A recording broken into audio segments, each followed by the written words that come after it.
Good morning बच्चों।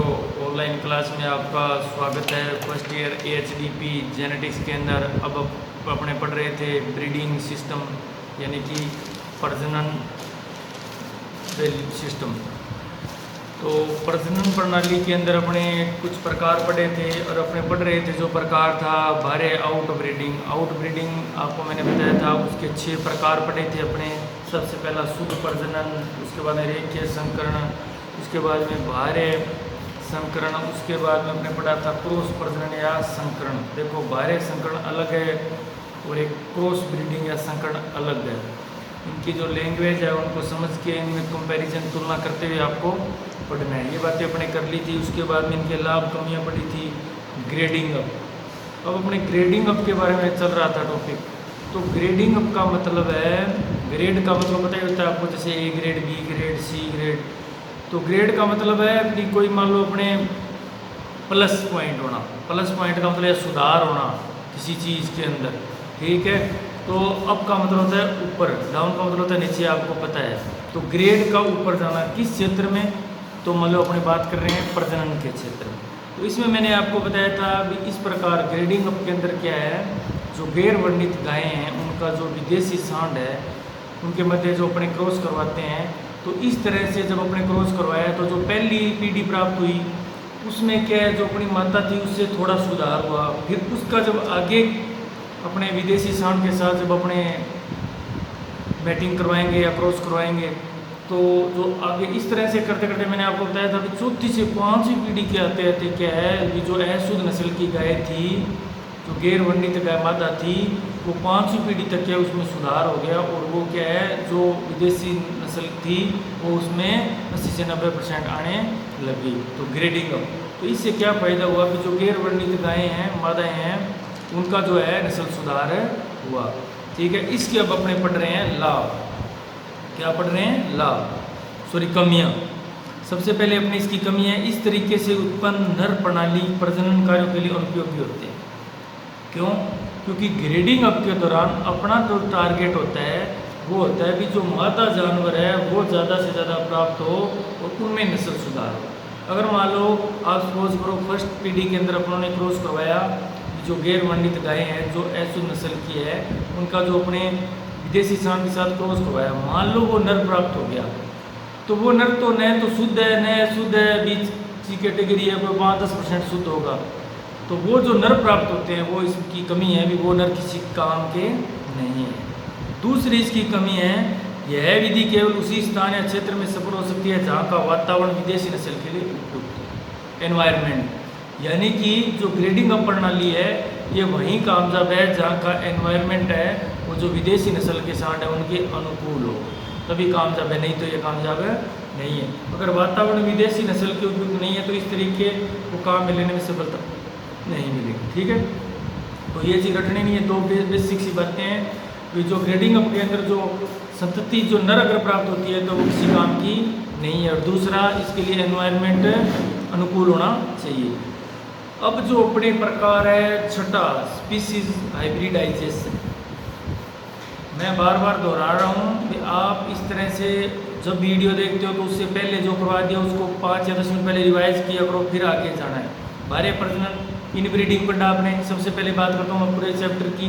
अपने पढ़ रहे हैं प्रजनन प्रणाली। प्रजनन आपको पता ही है भी, जब अपने नर व मादा के मध्य मैटिंग करवाते हैं या क्रॉस करवाते हैं किसके लिए, संतान उत्पत्ति के लिए, तो उसको प्रजनन कहते हैं, रिप्रोडक्शन, ठीक है। ये ब्रीडिंग, ठीक है। उसके 2 प्रकार पढ़े थे अपने, इन ब्रीडिंग और आउट ब्रीडिंग। इन ब्रीडिंग अपने 2 प्रकार की थी। कौन कौन सी थी? सबसे पहले अपने पढ़ी थी क्लोज, उसके बाद में रेखीय, और उसके बाद में बाह्य जो ब्रीडिंग है आउट ब्रीडिंग, उनको बाह्य प्रजनन कहते हैं। वो आगे 6 प्रकार की थी, वो भी मैंने आपको बता दिया कौन कौन सी थी। शुद्ध प्रजनन, रेखीय, बाह्य, क्रॉस या संकरण या ग्रेडिंग अप। और ये अब अपनी जो लास्ट है इसका प्रकार वो पढ़ रहे हैं स्पीसीज हाइब्रिडाइजेशन। स्पीसीज का मतलब है जाति या प्रजाति। देखो मेरी थिंकिंग शुरुआत से यही है कि जो आप प्रश्न पूछा जाता है उसको 2-3 बार बोल के देखा करो, उसके अंदर ही आंसर है। स्पीसीज हाइब्रिडाइजेशन यानी किन्हीं पर 2 प्रजातियों के मध्य जब क्रॉस होगा तो वो क्या है, स्पीसीज हाइब्रिडाइजेशन होगा। जैसे अब देखो इसके अंदर आगे बढ़ते हैं। इसके अंतर्गत दो अलग अलग प्रजाति पीछे क्या पढ़ के आए अपने, दो नस्ल पढ़ ली, दो शुद्ध नस्ल पढ़ ली, या दो अलग अलग नस्लों के मध्य क्रॉस करवाया, इस तरह से अलग अलग डेफिनेशन अपने पढ़ी थी। लेकिन यहाँ पे बात हो रही है अलग अलग प्रजाति की। वो नस्ल थी, प्रजाति एक थी, प्रजाति तो एक थी। जैसे अपने मान लो गाय के बारे में बात कर रहे हैं तो गाय की एक ही प्रजाति है, नस्ल अलग अलग है, वो बात अलग है। लेकिन यहाँ पे बात कर रहे हैं अलग अलग प्रजाति की। तो अलग अलग प्रजाति जब अपने दो अलग अलग प्रजाति के नर व मादा के मध्य जब क्रॉस करवाते हैं तो उसे क्या कहते हैं, संकर प्रणाली प्राप्त होती है। संकर, हाइब्रिड।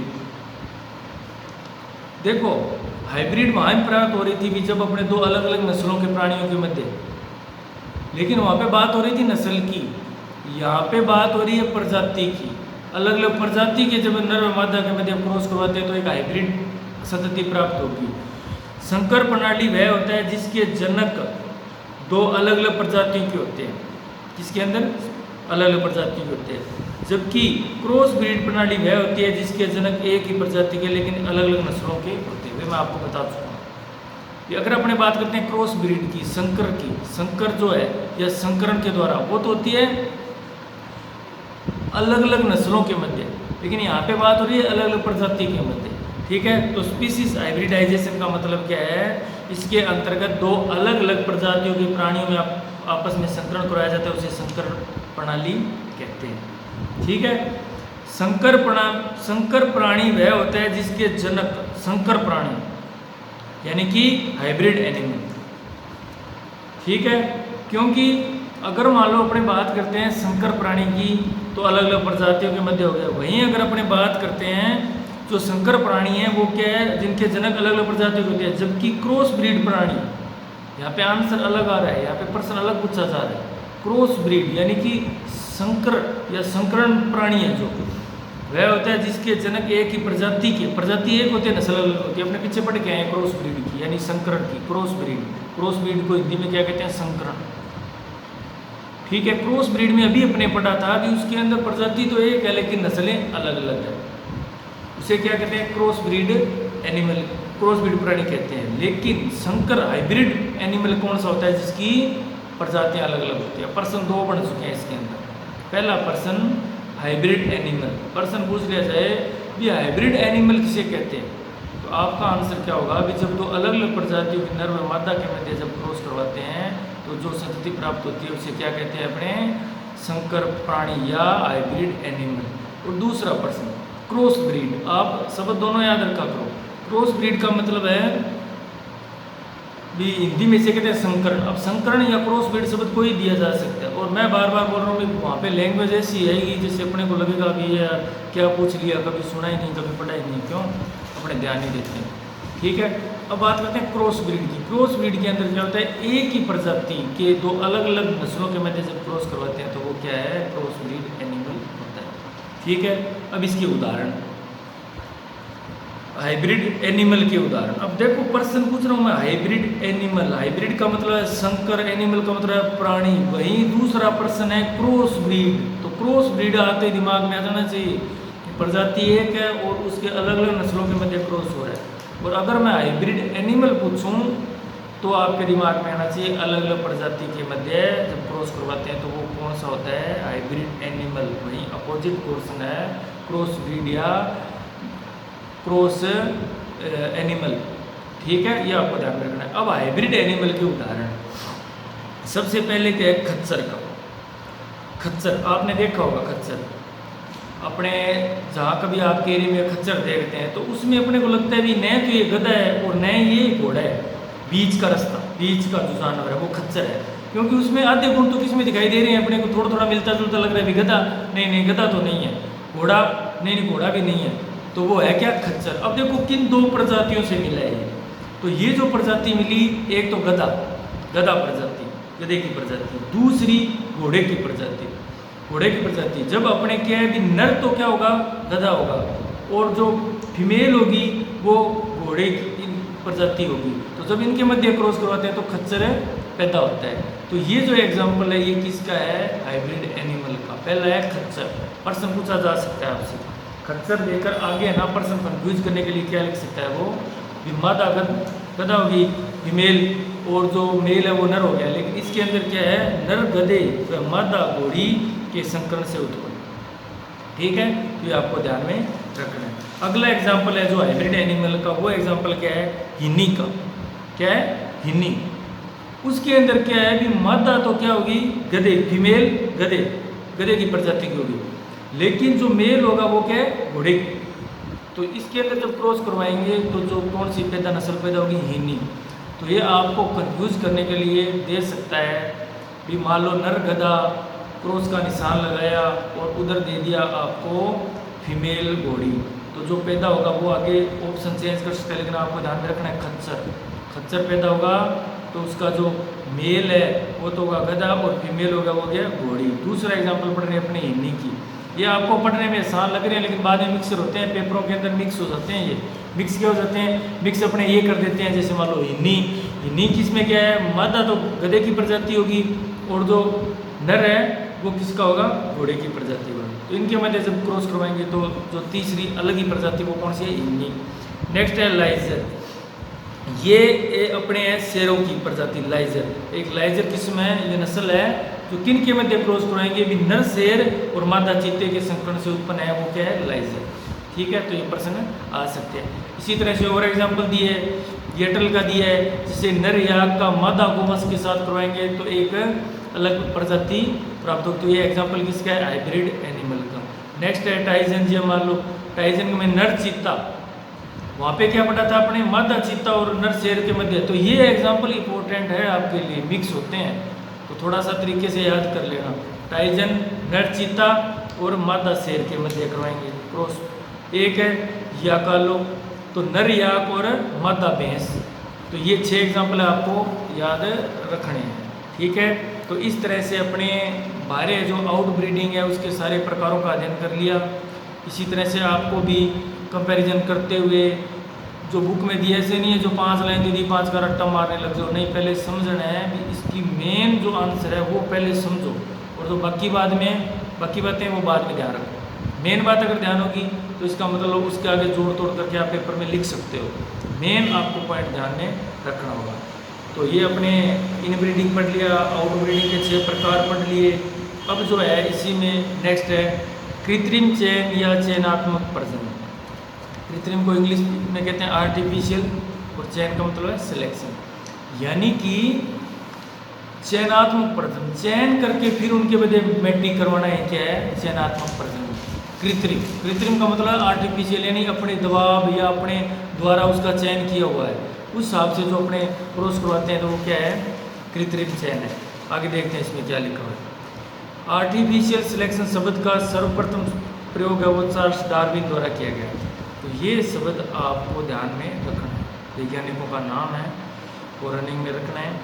आर्टिफिशियल सिलेक्शन, आर्टिफिशियल यानी कि कृत्रिम चयन, ये जो शब्द दिया था चार्ल्स डार्विन ने दिया था, और उसके द्वारा जो प्राकृतिक चयन के विपरीत शब्द के रूप में किया गया था। यानी कि जो आर्टिफिशियल सिलेक्शन है, इस शब्द का प्रयोग चार्ल्स डार्विन ने किसके अपोजिट किया गया था, नेचुरल सिलेक्शन के अपोजिट किया गया।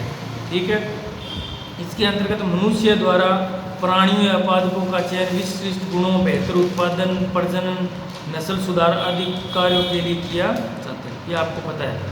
फिर मान लो कोई मनुष्य है, चाहे तो कोई पादपों का या कोई प्राणियों का चयन करेगा तो वो या तो दुग्ध उत्पादन देखेगा या उसकी नस्ल देखेगा या उसका मान लो कोई प्रजनन वैल्यू देखेगा, तो ये नस्ल सुधार देगा। अगर ये चीज़ देखकर उसका सिलेक्शन करेंगे तो वो आर्टिफिशियल है। अपनों ने देखा नहीं, इसका दूध कम है, इसका चयन नहीं करना, ये दूध उत्पादन में अग्रणी है, इसका चयन करना है, नस्ल भी बढ़िया है, प्रजनन वैल्यू बढ़िया है, तो अपने उनका सिलेक्शन कर दिया, तो वो क्या है, आर्टिफिशियल सिलेक्शन है। ठीक है, अब एग्जाम्पल देखो, पशुपालक अपने अच्छे पशुओं को आगे की पीढ़ी उत्पन्न करने का काम में लेता है। आर्टिफिशियल सिलेक्शन का उपयोग क्या करता है, जो पशुपालक है आगे की पीढ़ियों के अधिक दूध उत्पादन बढ़ाने के लिए आर्टिफिशियल का चयन किया जाता है। किसान अपने खराब पौधों पत्तियों को फेंक काट देता है, वांछित पौधों को उगने देता है। तो ये कृत्रिम सिलेक्शन होता है। इस तरह से मान लो कोई अवांछित गुण उनकी छंटनी कर देना, हमारे पशुओं के अंदर जैसे ऐसी कोई ब्रीड है जो दूध उत्पादन में अग्रणी नहीं है, जो अपने शारीरिक रूप से भी अग्रणी नहीं है, प्रजनन वैल्यू सही नहीं है, तो उसको साइड में हटा देता है, तो एक है कृत्रिम चयन। अब जो चयनात्मक प्रजनन है, सिलेक्शन ब्रीडिंग, ये 3 विधियाँ हैं इसकी सिलेक्शन करने। कौन सी? चयनात्मक प्रजनन की 3 विधि है। पहली है लाइन ब्रीडिंग। क्या है? Line breeding. लाइन का मतलब होता है रेखीय। अब आप दिमाग लगाओ, रेखीय अपनों ने 2 बार पढ़ा था। पहले तो पढ़ा था इन ब्रीडिंग में रेखीय, और दूसरे अपना पढ़ा था आउट ब्रीडिंग के लिए रेखीय संकरण। और तीसरी बार पढ़ रहे हैं अपने चयनात्मक प्रजनन की विधि है लाइन ब्रीडिंग। लाइन ब्रीडिंग के अंदर क्या है? इसके अंतर्गत 2 संबंधित प्राणियों का परस्पर प्रजनन कराया जाता है। अपनों ने यही पढ़ा था इन ब्रीडिंग के अंदर भी, जो अपने 1-2 पीढ़ी से रिलेशन में जो प्राणी या मादा जानवर है, नर जानवर, उनके मध्य क्रॉस करवाते हैं तो वो एक रेखीय होते हैं 1-2 पीढ़ी से। उसी प्रकार से क्या है ये लाइन ब्रीडिंग क्या करे? इसके अंतर्गत 2 संबंधित प्राणियों का परस्पर प्रजनन करवाया जाता है, लेकिन जिसमें एक पीढ़ी का अंतर हो। रेखीय का मतलब है भी एक आधी पीढ़ी का अंतर है और वो आपस में संबंधित है, उनमें क्रॉस करवाते हैं तो वो कौन सा होता है? रेखीय प्रजनन। जैसे इसमें दे रखा है कि जैसे अंकल कजिन अंकल का हो गया, ग्रांड पेरेंट्स हो गए, ग्रांड चाइल्ड हो गया। इस तरह से एक थोड़ा सा अपने एक पीढ़ी का अंतर रखना है। ठीक है, तो वो होती है लाइन ब्रीडिंग, चयन करने के लिए। ठीक है, दूसरी है इन ब्रीडिंग। अब देखो इन ब्रीडिंग दिमाग में आते हैं, आपके जानना चाहिए भी इन ब्रीडिंग का मतलब है अंतर प्रजनन। इसका मतलब अत्यधिक निकट ही होंगे जिनका चयन करेंगे इसमें। और लाइन ब्रीडिंग में केवल इतना ही अंतर है, इसमें प्रजनन करने वाले प्राणी काफ़ी हद तक संबंधित होते हैं, जैसे माता पिता, बच्चे, भाई बहन। सिलेक्शन की चयनात्मक प्रजनन की विधि है ये। पहली तो रेखीय। अगर मान लो कोई जानवर है उसका चयन करना है तो किस विधि से करेंगे? पहला है रेखीय विधि। रेखीय विधि का मतलब है ऐसे जानवर का चयन करेंगे जो एक आधी पीढ़ी, जिनमें गैप हो, एक आधी पीढ़ी का अंतर हो, वो तो होगी रेखीय। दूसरी है इन ब्रीडिंग। इन ब्रीडिंग का आपको पता है जो बिल्कुल क्लोज है वो इन ब्रीडिंग है। तीसरी है आउट क्रॉसिंग। आउट क्रॉसिंग, अब दिमाग लो, आउट क्रॉसिंग जो शब्द आया था वो किस ब्रीडिंग के अंदर आया था? बाह्य संकरण। बाह्य संकरण आया था अपने आउट ब्रीडिंग, बाह्य प्रजनन के अंतर्गत आया था आउट क्रॉसिंग। आउट क्रॉसिंग के अंदर क्या होता है कि जब अपने प्रजनन करने प्राणी कम से कम 4 पीढ़ियों, यानी कि एक ऐसे भी कह सकते हैं आउट क्रॉसिंग के अंदर भी जो क्या है गैर संबंधित या संबंधित नहीं होते, यानी कि नज़दीक नहीं है। 4-5 पीढ़ियाँ के जो जानवर उनके मध्य क्रॉस करवाते हैं तो वो अपने संबंधित नहीं बोल सकते, उनको गैर संबंधित बोलते हैं। तो बाह्य जो आउट क्रॉसिंग है वो चयनात्मक प्रजनन की विधि है। उसमें क्या करेंगे? ऐसे जानवरों का चयन करेंगे जो कम से कम 4 या 5 पीढ़ी के अंतर्गत आते हों। ठीक है, इसमें पढ़ो। इसमें प्रजनन करने वाले प्राणियों या पादपों में पिछली कम से कम 4 पीढ़ियों तक पूर्वजों का कोई आपस में संबंध नहीं होना चाहिए। इससे किसी नस्ल की संतति पीढ़ी में उन गुणों का समावेश किया जाता है जो उनमें नहीं पाए जाते। ये क्यों किया जाता है चयन? ये ऐसी जो चयनात्मक प्रजनन की विधि है, जो आउट क्रॉसिंग, इनका इसलिए किया जाता है ताकि जो लक्षण उनमें नहीं है वो अगली संतति में नए लक्षण प्राप्त करने के लिए। ठीक है, ये तो अपने पढ़ लिया आर्टिफिशियल सिलेक्शन। ठीक है, शब्द दिया था चार्ल्स डार्विन ने, जो किसके नेचुरल सिलेक्शन के विपरीत दिया था। उनकी 3 विधियाँ पढ़ ली थी, इन, आउट और लाइन। ठीक है, अब अपने पढ़ रहे हैं इस चैप्टर का जो लास्ट टॉपिक है वो है संकर ओज, हाइब्रिड, विगोर या हिटेरोसिस। क्या है? संकर ओज। एक तो है संकर, जिसको अपने बोलते हैं सीधा हाइब्रिड, लेकिन ये बात हो रही है संकर ओज की। क्या है? संकर ओज, जिसको अपने इंग्लिश में क्या कहते हैं? हाइब्रिड, विगोर या हिटेरोसिस तो ये शब्द इंपॉर्टेंट है तो आपके दिमाग में रहने चाहिए। देखो, संकर ओज किसे कहते हैं? 2 विभिन्न नस्लों या किस्मों के प्राणियों का आपस में प्रजनन संकर करवाने जो संतति अपने पढ़ के आ चुके हैं, ये अपने संकरण के पढ़ा है। क्रॉस के अंदर, क्रॉसिंग के अंदर पढ़ लिया आपने, क्रॉस ब्रीडिंग या क्रॉसिंग। उसके अंदर अपने पढ़ा था भी 2 विभिन्न नस्लों या किस्मों के मध्य जब अपने क्रॉस करवाते हैं तो जो संतति प्राप्त होती है वो हाइब्रिड प्राप्त होती है। हाइब्रिड इतना तो अपने पढ़ लिया, लेकिन अब ये संकर ओज की बात कर रहे हैं अपने। यह संकर संतति विभिन्न स्तरों, जैसे भी जो आगे तीसरी पीढ़ी प्राप्त होगी वो अपने जन्मकों से बेहतर होगी गुणों में। जैसे संकरण अपने मैंने बता चुका हूँ भी प्रचलित विधि है, अपने प्रचलन में है, अपने घरों में, अपने आस पड़ोस में लमसम यही विधि चलती है। क्यों? क्योंकि नया शुद्ध नस्ल है, मान लो अपने देसी है उसके दूध कम है, मान लो दूध उत्पादन कम है, और जो विदेशी नस्ल है उसमें रोग है, रखरखाव है, ज़्यादा है, महंगा है।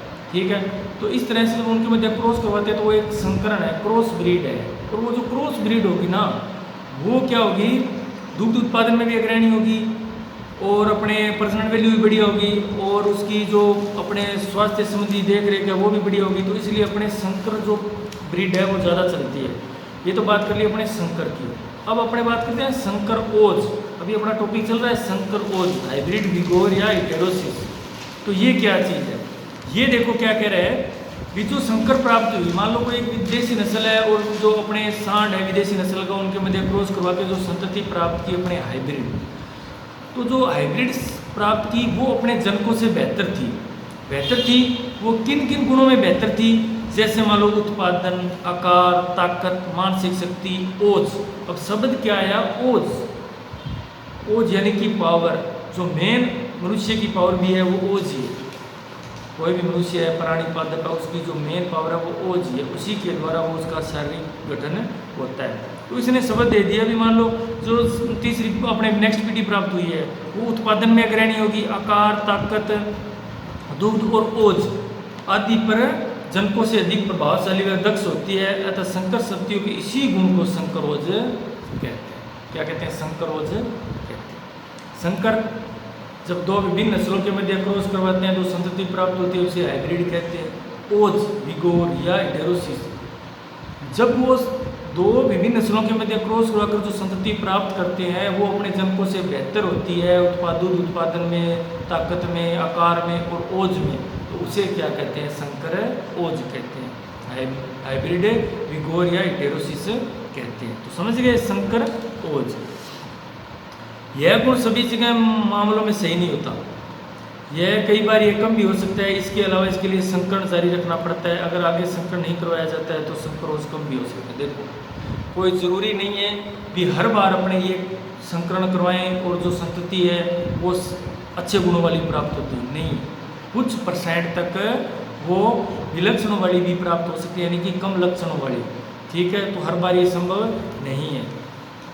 अब एक सूलना ने, एक वैज्ञानिक था, 1910 में इटेरोसिस शब्द काम में लिया था। सूल नामक एक वैज्ञानिक था जिसने इटेरोसिस शब्द 1910 में बताया था। तो एक प्रश्न और बन गया, प्रश्न यही पूछे जाते हैं, इटेरोसिस का अर्थ क्या है, संकर ओज। एक और नाम है इसका, हाइब्रिड विगोर। तो इटेरोसिस शब्द किसने दिया था, तो सूल नामक वैज्ञानिक था, 1910 में दिया था। एक अभी अपने पढ़ के आए हैं भी, जो चार्ल्स डार्विन था उसने कौन सा शब्द दिया था, तो आर्टिफिशियल सिलेक्शन नामक शब्द का प्रयोग सर्वप्रथम चार्ल्स डार्विन ने किया था। इटेरोसिस के गुण का प्रयोग पादप जगत, प्राणी जगत, ये कुछ जरूरी है पशुओं में, ये सभी जैसे प्राणियों में, पादपों में लाभ के लिए किया जाता है। पादप जगत में इसका उपयोग उत्पादन बढ़ाने, फलों में बीजों का आकार बढ़ाने, रोगों की रोग प्रतिरोधक क्षमता, इम्यूनिटी पावर बढ़ाने, ये सारी बातें आपको पता है, याद करने की जरूरत नहीं है, रखने की जरूरत नहीं है। क्योंकि अपने जो संकर और संतति प्राप्त कर रहे हैं वो क्या है, पादपों में क्या है, अच्छे उत्पादन के लिए, अच्छे बीज आकार के लिए, तो ये इनके लक्षण हो गए, रोग प्रतिरोधक क्षमता बढ़ाने के लिए, ये इनके गुण हैं। ठीक है, प्राणी जगत में इसका उपयोग उत्पादन बढ़ाने में, दूध, अंडा, मांस आदि, ताकत बढ़ाने, रोग प्रतिरोधक क्षमता, सेम वही चीज़ है जो अपने पादपों में पढ़ रहे हैं। ये 5-7 गुण हैं जो आप याद कर लेना। ये जो संकर ओज जो जाती है या संतति प्राप्त करते हैं वो क्यों करते हैं, क्योंकि जो वो अपने जनकों से अलग या विशिष्ट गुणों वाली होती है, और वो जो गुण है वो यही है। अपने गाय के अंदर बात करते हैं तो दूध उत्पादन, ताकत, आकार, रोग प्रतिरोधक क्षमता, इम्यूनिटी पावर ज़्यादा होना, वह क्या है, उनमें ओज होना। ओज यानी कि विगोर, ताकत। ठीक है, तो इसी तरह से अब अपने बात करते हैं आगे। इटेरोसिस का जीन आधार समझने के लिए विभिन्न तरह के सिद्धांत दिए गए हैं, लेकिन वैज्ञानिक ब्रूस की, एक वैज्ञानिक कौन था, ब्रूस की डोमिनेट फैक्टर हाइपोथेसिस को सर्वाधिक रूप से मान्यता प्राप्त। इटेरोसिस शब्द है उसका वो जो जीन आधार समझने के लिए, जीन आधार का मतलब है कि जो अपने देसी नस्ल की मादा ली थी और जो विदेशी नस्ल का सांड लिया था, तो उनमें ऐसे तो है नहीं भी जो लक्षण आए हैं अगली पीढ़ी में वो ऐसे आ जाएंगे। सारा ताम झाम तो गुणसूत्र जीन इन्हीं का है। तो इनकी जीन की संरचना समझने के लिए ब्रूस वैज्ञानिक था, उसने एक रूप मान्यता, एक सिद्धांत दिया था। उस सिद्धांत का नाम क्या है, dominate factor hypothesis. Dominate factor hypothesis. अब एक बात बताओ, डोमिनेट शब्द मैंने आपको टर्म बताई हुई है, तो आपके दिमाग में आ जाना चाहिए डोमिनेट का मतलब है प्रभावी, फैक्टर का मतलब है कारक। यानी कि जब देसी नस्ल और विदेशी नस्ल के सांड के मध्य क्रॉस करवाएंगे और जो संतति प्राप्त होगी उनमें वही गुण आएंगे, वही जीन आएंगे या वही गुण आएंगे जो क्या है प्रभावी है। ठीक है, तो ले दे के बाद वहीं आ गई भी जो प्रभावी जीन है या जो प्रभावी गुण है वो अगली पीढ़ी में स्थापित हो जाता है और जो अप्रभावी है वो दबा दिया जाता है, जिन्हें दमनशील बोलते हैं अपने। ठीक है, या अप्रभावी बोलते हैं या जिसने रिसेसिव जीन फैक्टर बोलते हैं। ठीक है, तो इसने ब्रूस था, इसने एक सिद्धांत दिया था डोमिनेंट फैक्टर हाइपोथेसिस को सर्वाधिक रूप से मान्यता प्राप्त है। इसके अनुसार किसी भी या प्राणी या पादप की उत्तमता उसमें स्थित जीन संख्या द्वारा निर्धारित होती है। ये मैंने बता दिया पहले आपको भी जो सारा गुण है, जो सारे ताम झाम है वो किस पे डिपेंड करते हैं, जीन पे करते हैं। और जीन कौन सा भी जो प्रभावी लक्षण वाला जीन होगा वो तो अपना प्रभाव दिखा देगा अगली पीढ़ी में, और जो अप्रभावी वाला है वो वहीं दबा रह जाएगा। ठीक है, तो इस तरह से अपना ये जो चैप्टर है कंप्लीट हो रहा है। हर चैप्टर को आप अच्छी तरह से 2 दिन 4 दिन से कितने दिन लगे, जब तक समझ ना आए आगे मत बढ़ा करो। ठीक है, एक चीज़ को बार बार अभ्यास करके कंपैरिजन करके उसके इंग्लिश शब्दों को हिंदी शब्दों बना के याद करके, लेकिन जो मेन दिमाग में रखने वाली चीज़ होती है वो कभी नहीं होती। मान लो किताब में कोई आंसर 5 शब्द का दिया है तो 5 रटो, नहीं, उसका आंसर होता है वो मेन होता है वो 2 4 5 शब्द का, वो तो ध्यान में रखो ही रखो एनी टाइम। और जो एक्स्ट्रा बातें हैं वो बंदा के अपने कॉमन सेंस से लिख देता है। ठीक है, तो ये बहुत ही बढ़िया चैप्टर है, पर्सन अच्छे आते हैं इसमें से, तो आपको कंफ्यूज भी करता है, मिक्स भी होता है, तो थोड़ा ध्यान से पढ़ना है। Thank you.